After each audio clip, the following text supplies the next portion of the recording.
What's up, everybody? Welcome back to the Day Trading Show. In today's episode, we're going to talk about how to handle losses, especially during choppy and uncertain market conditions like we're seeing right now in major stock markets across the world, and how you can stay alive as a day trader, kind of turning away from that noise, turning away from the uncertainty, and finding opportunity to prosper elsewhere. So sit back and enjoy. Make sure you subscribe if you enjoy the episode. And here's today's conversation.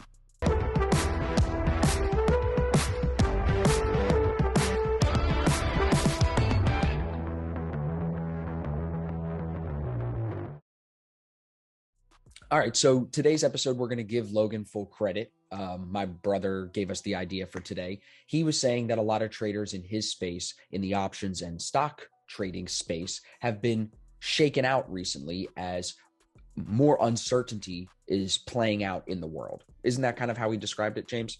Yeah, kind of like uncertainty and like these unknown times of like what's going to happen next. Is there going to be World War III or right? And he was saying like, oh, you guys should make an episode about how to handle getting chopped around, how to handle a loss. And I said, we kind of touched on that in a lot of other episodes previous that we've already done. But I also think it is worth talking about because it brings up the point of why it's so good to be able to trade multiple markets, to be diversified. Like we've talked a lot about, remember I did that webinar back in January about day trading crypto. You know, I've been trading a lot of Bitcoin. I know you're starting to look at indices more. Tom is looking at indices. So it's like our whole group is evolving and pushing themselves forward. It's like reconfirming that idea to me that we have to stay diversified. What do you think? Does it make you happy that you're not trading stocks? Yeah, well, geez, to see those stocks just tanking, obviously because the NASDAQ down from all-time highs, as you said, 20%. Yep. But, the cool thing I like about day trading and the way that we do it with, in the FX and crypto and indices is that like we choose to be when to be in the market and when to be out. We're not open to like, let's say you buy shares in Apple and all of a sudden they're down 20%. We're not having to hold with that 20% drawdown. We think GJ is going long today. We lose 1%. We lose 1%. We're not in that for the 20% drawdown. I think it's good. And also I enjoy, because of these like times of uncertainty, they're giving us, the markets are giving us opportunity across multiple asset classes. Like, as you noted, you known as Austin Silver FX, but now you're trading crypto and indices. You're right, bro. You're right. I got to change my name. No, I'm just kidding. But today, as of the day of us filming this, the NASDAQ is down from its all-time high. At most so far, it's down 23%. And I say so far because it probably looks like it's going lower.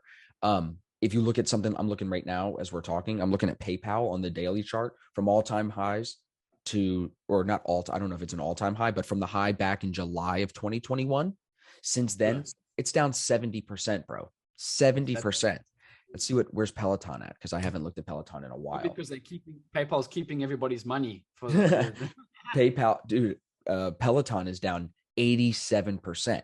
So I want to also bring up the point of these markets being choppier, not even necessarily that they're choppier, but just being not bullish is tough for a lot of people to trade because so many traders are accustomed to buy and hold.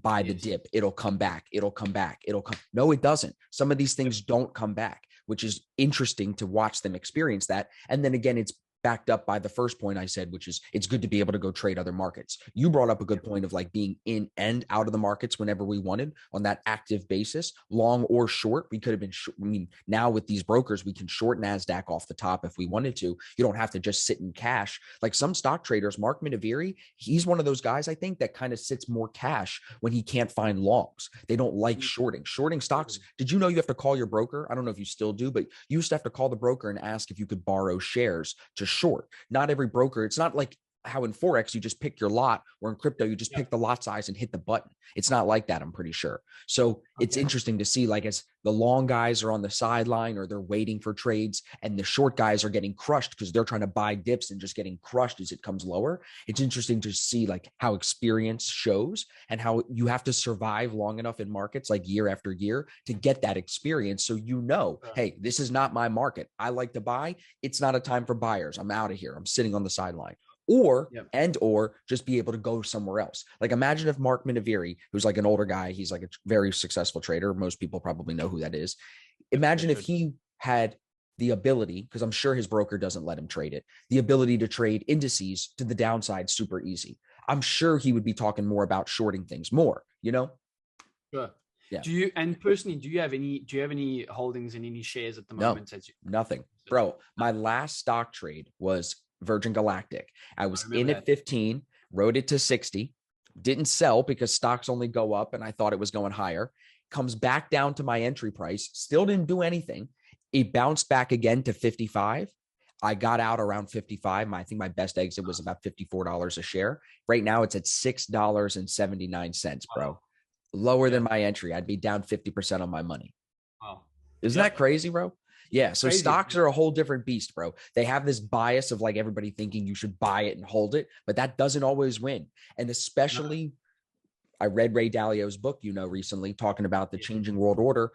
Everybody's like, yeah, but in the big picture, the stock market always goes up in the US. The stock market, yeah, it has, but that doesn't mean it's going to continue to do that, in my opinion, in the future. What do you think? Do you think, because you said today, when the US, what was the quote? When the US sneezes. When the US sneezes, everybody catches a cold. So that's how influential the US is, in your opinion, right? Yep, 100%. I mean, yeah. But with that heavy of an influence, what do you think when you think about investing long term? Do you, and people in South Africa, do you think a lot of people still look to the US as a good, safe place for investment? Oh yeah, 100%. That's a pretty big one. Yeah, but obviously our main one would be the JSE, the Johannesburg Stock Exchange. So it's so like you guys have the New York Stock Exchange, we have the JSE. But we definitely look at American-based companies and shares and see what their markets are doing, because I think, as you said, as the quote says, like, when America sneezes, everybody catches a cold. The JSE has also been down. I was home now this past weekend. My dad was telling me about some of the shares. He's down like $4,000-5,000, on some shares, because do you think is that a byproduct of the US markets being down, or is it separate? I think it's got to do with the macroeconomic events that are happening, and they affecting all markets across the world, Yeah. I mean, I'm looking at the 2-year return on the Johannesburg Stock Index is 62%, which is really good, Yeah. Yep. Year to date, it's only down 3%. So you would say your economy is holding up a little bit better in that sense, your stock market is, than in America, I was sitting in the car and my dad was like, what's, because my dad's for all the guys and girls listening, my dad's a chartered accountant with his own firm in South Africa. Right. And he's very obviously clued up in the markets and that. He was asking me, James, what's the dollar doing during these like weird times? I'm like, no, the dollar's been very, very strong. Very like strong. DXY has been very, very strong during these, and just since they invaded. And he was like, that's weird, because the dollar to the rand, the South African rand, the ZAR, is the rand's actually stabilizing. Like about 15. It's actually 15, but at one point it was at about 15.8 about 2 months ago. Wow. So my dad was like, my dad, he's a joker, so he's like, the South African economy must be stronger than the US. That's what I'm saying, bro. And if you look at it from that metric, you could make that joke for sure. Yeah. The interesting thing to me is that the US is still perceived to have economic power, even though markets are taking a pretty hard beating. I feel like as more and more people, I think we talked about this in the last episode, as more and more people get on the internet, especially in Africa, like there's a lot of parts of Africa that are not like where you live, bro, and they don't even have the internet yet. So as more people get on the internet, more people get to trading, I think you'll see the trend move in that direction of more people getting active, because there's uncertainty in the bigger picture of investing. Am I too pessimistic, do you think, to think that the next 10 years of the US stock market would be different than the last 10 years, which have been very bullish? Is that, am I forecasting, not reacting? I'm trying to make sure I'm not making a stupid thought, Yeah, possibly. I mean, yeah, but do you think that inflation is also inflation is playing a part in what's happening now as well? Because look at my rent went up 30%. For everybody listening every week, this is new news. Didn't say this already. I found out that if I want to re-sign my lease, my rent's up 30%. Everything's getting more expensive. So I think that, and I think partially, like, look at what Logan said this morning too in the chat about people not signing up for their thing as much. People are being more frugal.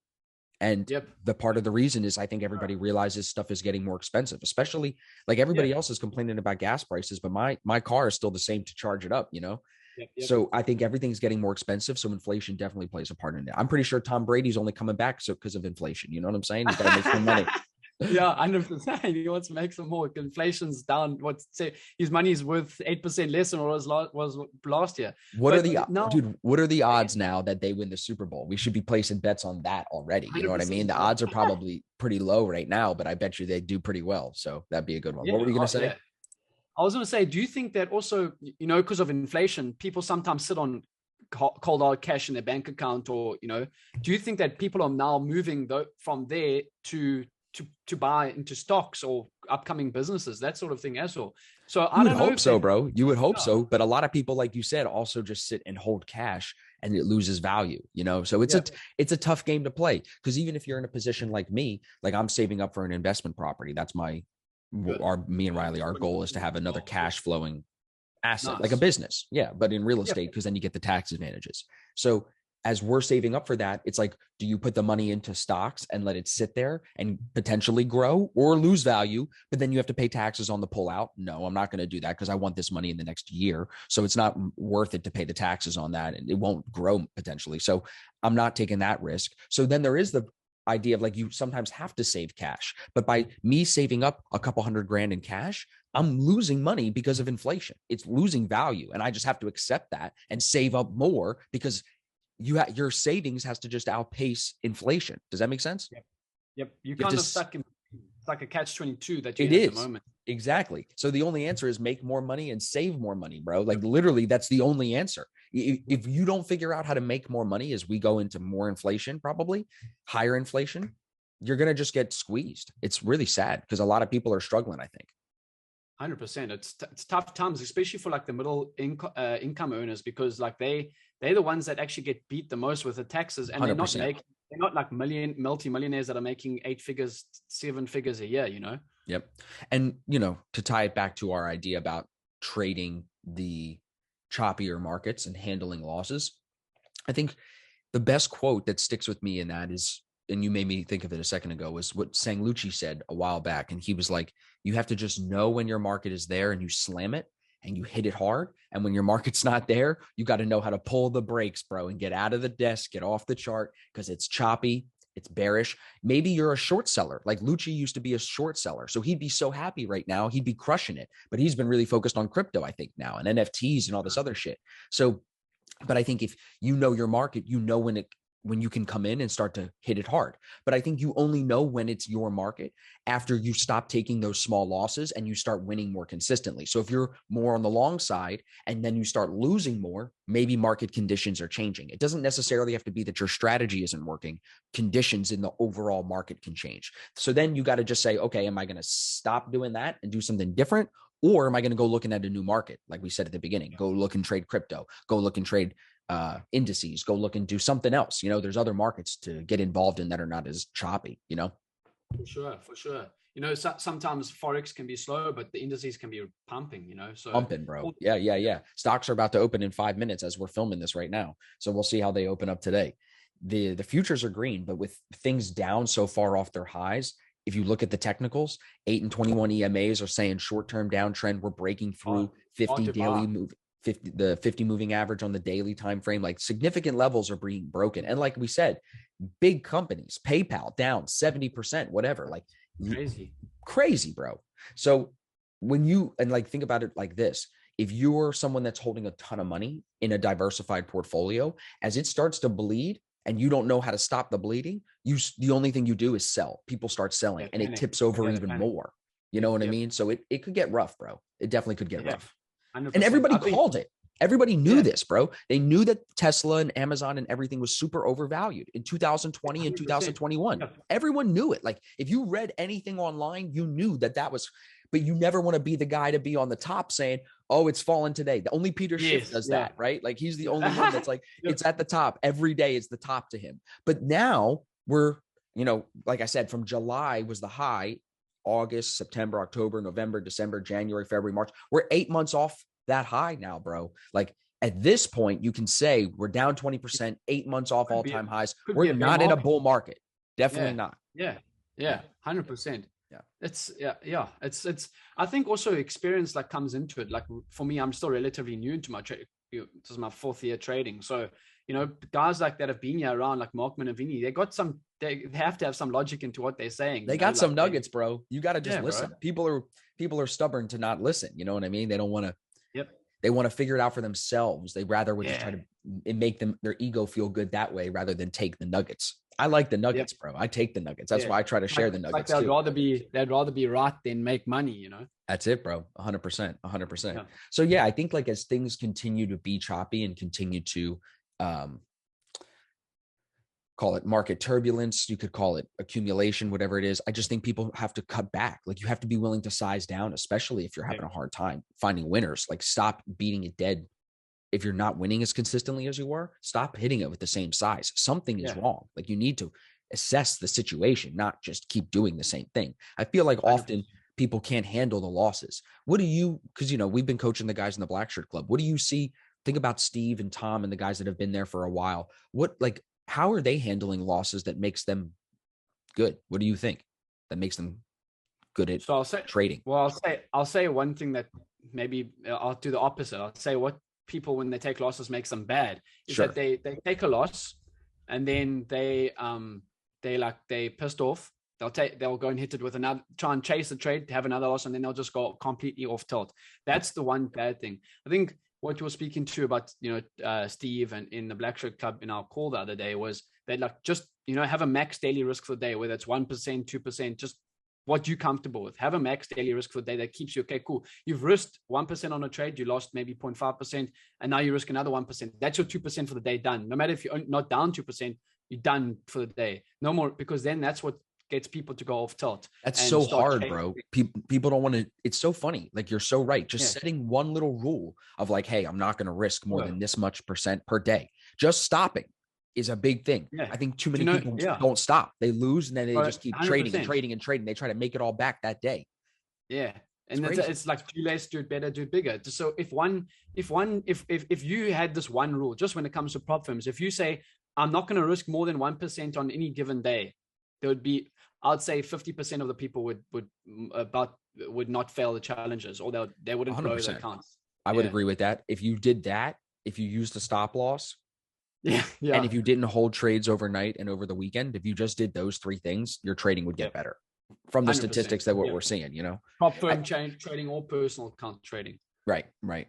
With the prop firm stuff, I feel like we have to make, not prop firm stuff, but funded stuff. We have to make more content geared to that to help people understand how to be aggressive, how to handle losses, and how to balance risk appropriately when trying to get funded. Because is it hard to make 8% or 10% in a month? Absolutely. Is it hard to do it every month? Absolutely. It's almost impossible. So you have to be willing to take losses, to even fail a challenge and redo it and continue to trade well, because you'll fail a challenge technically if you only end up the month up 1% or up 2%, but that's still a good month in my opinion. So I think if you stay open-minded to like, hey, I'm going to lose. I'm not a winner or a loser based on my results. I'm a winner or loser based on my mindset and how I approach things. If you go at it with that way, you just don't get beaten down. I think people beat themselves down too much and they're like, God, I suck. Yeah. I'm the worst trader. It's like, no, you're not. You let yourself slip, but you actually could be a great trader. You just over leveraged, oversized, gambled the money away with these funded accounts because it's not your money. So it's like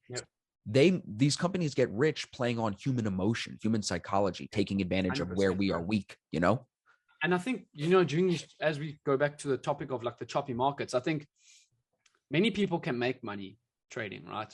I'm sure there's quite a handful of people that have made 10 grand plus, 100 grand plus, but then it's keeping the money in your trading account, and then during the choppier times, ease off the gas, and when the markets become hot again, you're not trying to get yourself out of drawdown. You're making money. You know what I'm saying? Right.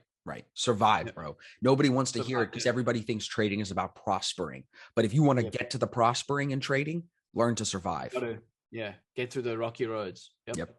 You got to stay alive when it gets choppy. You got to stay alive when you take a loss. You can't beat yourself up and try to make it worse. Without intentionally making it worse, you will make it worse. So you have to build rules into the trading that prevent that from happening, like you said. 100%. But yeah, I think this has been good, bro. I think that hopefully everybody here is doing okay in their trading, if not doing well in their trading. I know that it's an interesting time. People feel upset about the Ukraine stuff. People feel bad about the people in Russia. They feel bad about the Russian economy. They feel bad about our economy. There's a lot of things to distract you right now.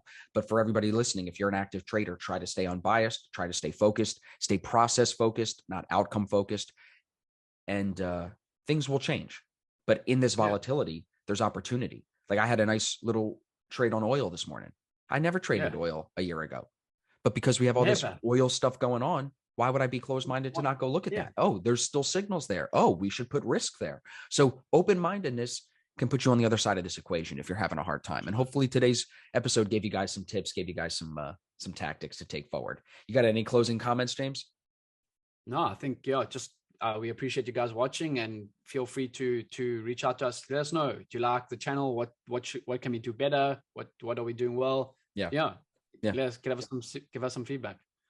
Do you want to see James do a yoga class with me? What do you guys want to see? That'll be our next thing, bro. Black shirt club. I'll do bald headstands. Yeah, bald headstands. It's actually easier without the hair. That's what they say. Okay. I'll take it into account. You could put a little sticky stuff on your forehead, stick to the floor.